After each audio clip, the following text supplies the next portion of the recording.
How to build a Dragonwing cutter. So this is Draconium from Pirates Rise of Atlantis, designed by Vindaga Games. And this was a collaboration mega pack between the two of us. I helped to edit and produce all of it after he designed it and made the artwork. So we're going to get this one started. This one is a two-masted ship that comes on one card.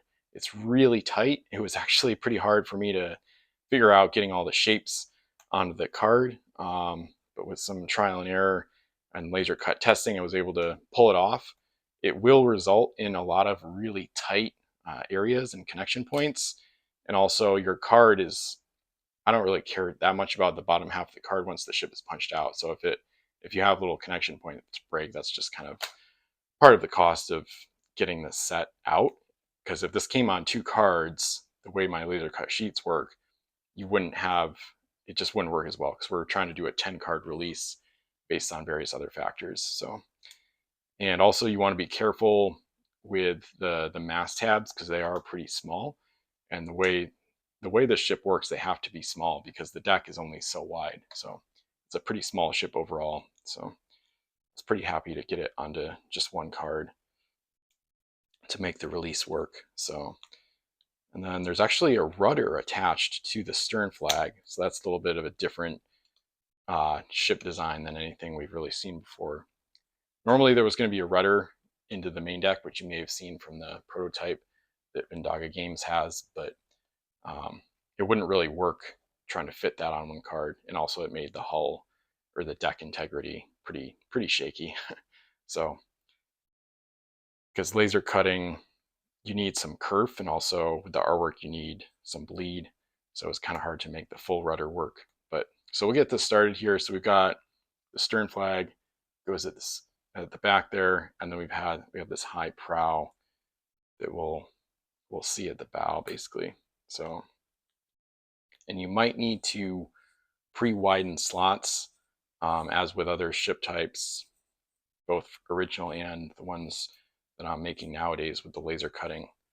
So that one was a tough slot, but I was able to get in without pre-widening. Just to decrease risk of breakage, I might want to pre-widen these other. I think I'm gonna pre-widen the other ones a little bit. So always better to have slots too tight than too loose. So still pretty happy with these slot tolerances. So the starboard side, we've got pre-widened a little bit. And then I think I'll do this side first, this go around. So I'll get that one in there, and we'll get the bow. And now with that in, we've already had the port side in, so that one should go in more easily, which it does. So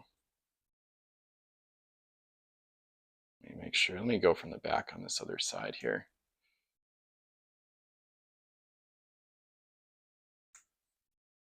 All right, yeah, this was kind of a tough one to pull off, and it is a tight build. It's kind of a tiny ship, so you want to make sure you're patient with this one because there's a lot of little tiny points. So it's going to make sure there's no extra styrene in this flag slot near where the rudder is. So I want to make sure there's no extra obstructions there.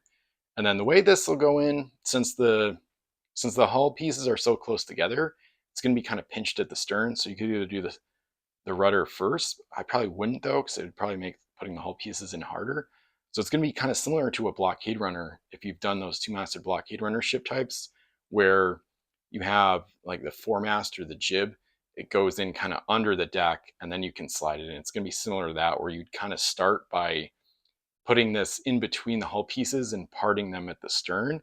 So you open up a little area where then after that you can slide in this piece at the stern there.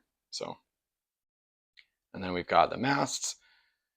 So the way these will go in, obviously you put the sail in front. So, all right. And yeah, like I said, the mast tabs on these are pretty small, but they kind of have to be, or else the slots for the mast would have to be combined into one like V-shaped slot, which might cause other issues. So, but there we have it. So Draconium two-masted Dragonwing cutter with some really awesome artwork from Vindaga Games. So you can find this Pirates Rise of Atlantis Mega Pack at the store at Pirates of Ben. Thanks for watching, and I'll see you again soon for more Pirates videos.